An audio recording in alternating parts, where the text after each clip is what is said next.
Hi friends, ಎಲ್ರಿಗೂ ನಮಸ್ಕಾರ. ಮತ್ತೊಮ್ಮೆ ನಿಮ್ಮ ರವಿ ಫೈರ್ ಬ್ರ್ಯಾಂಡ್ ಯೂಟ್ಯೂಬ್ ಚಾನಲ್ಗೆ ಸ್ವಾಗತ.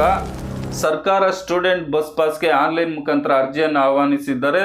ಯಾವತ್ತಿಂದ ಅರ್ಜಿಯನ್ನು ಆಗ್ಬೋದಪ್ಪ ಅಂತ ಅಂದರೆ ಇವತ್ತಿನಿಂದ, ಅಂದರೆ ಮೇ 29ರಿಂದ ಆನ್ಲೈನ್ ಮುಖಾಂತರ ಸೇವಾ ಸಿಂಧು ಪೋರ್ಟಲ್ ಮುಖಾಂತರ ನೀವು ಬಸ್ ಪಾಸ್ಗೆ ಅರ್ಜಿಯನ್ನು ಆಗ್ಬೋದು.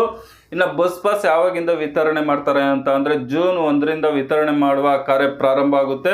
ಸೊ ಹಾಗಾಗಿ 1ನೇ ತರಗತಿ ಪಾಸ್ ಆಗಿರ್ತಕ್ಕಂಥವ್ರು, 2ನೇ ತರಗತಿ, 3ನೇ ತರಗತಿ ಅಥವಾ PUC ಡಿಗ್ರಿ ಏನೇ ಎಜುಕೇಷನ್ ಕಂಪ್ಲೀಟ್ ಆಗಿರ್ತಕ್ಕಂಥವ್ರು ಬಸ್ ಪಾಸ್ಗೆ ಆನ್ಲೈನ್ ಮುಖಾಂತರ ಅರ್ಜಿಯನ್ನು ಕರೆದಿದ್ದಾರೆ, ಸ್ಟೂಡೆಂಟ್ ಬಸ್ ಪಾಸ್ಗೆ. ಹಾಗಾಗಿ ಯಾರೆಲ್ಲ ಆನ್ಲೈನ್ ಮುಖಾಂತರ ಅರ್ಜಿಯನ್ನು ಆಗಬೇಕು ಅಂತ ಅನ್ಕೊಂತ ಇದ್ರು ಅಂಥವ್ರು ನಿಮ್ಮ ಹತ್ತಿರದ ಬೆಂಗಳೂರು 1, ಕರ್ನಾಟಕ 1, ಗ್ರಾಮ್ 1 ಅಥವಾ ಸೈಬರ್ ಸೆಂಟರ್ಗೆ ಹೋಗ್ಬಿಟ್ಟು ನೀವು ಸ್ಟೂಡೆಂಟ್ ಬಸ್ ಪಾಸ್ಗೆ ಅರ್ಜಿಯನ್ನು ಆಗ್ಬೋದು.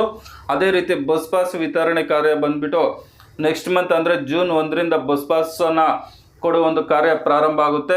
ಸೊ ಹಾಗಾಗಿ ಯಾರೆಲ್ಲ ಬಸ್ ಪಾಸ್ ಮಾಡಿಸ್ಬೇಕು ಅಂತ ಅನ್ಕೊಂತ ಇದ್ರು ಅಂಥವ್ರು ನಿಮ್ಮ ಹತ್ತಿರದ ಸೈಬರ್ ಸೆಂಟರ್ಗೆ ಹೋಗ್ಬಿಟ್ಟು ಆನ್ಲೈನ್ ಮುಖಾಂತರ ಬಸ್ ಪಾಸ್ಗೆ ಅರ್ಜಿಯನ್ನು ಹಾಕಿ. ಸೊ ಮೊಬೈಲಲ್ಲೂ ಸಹ ಅರ್ಜಿಯನ್ನು ಸಲ್ಲಿಸ್ಬೋದು.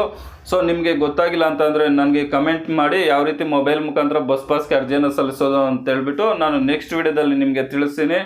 ಸೊ ಈ ಮಾಹಿತಿ ನಿಮಗೆ ಇಷ್ಟವಾಗಿದ್ದರೆ ತಪ್ಪದೇ ನಮ್ಮ ಒಂದು ಚಾನಲನ್ನು ಸಬ್ಸ್ಕ್ರೈಬ್ ಮಾಡ್ಕೊಳ್ಳಿ. ಅದೇ ರೀತಿಯಾಗಿ ಕಂಟಿನ್ಯೂ ಆಗಿ ನಮ್ಮ ಒಂದು ವಿಡಿಯೋಸ್ ನೋಡ್ತಾ ಇರಿ. ವಿಡಿಯೋ ನೋಡಿದ್ದಕ್ಕಾಗಿ ತುಂಬ ಧನ್ಯವಾದಗಳು. ಬಾಯ್, ಟೇಕ್ ಕೇರ್ ಫ್ರೆಂಡ್ಸ್.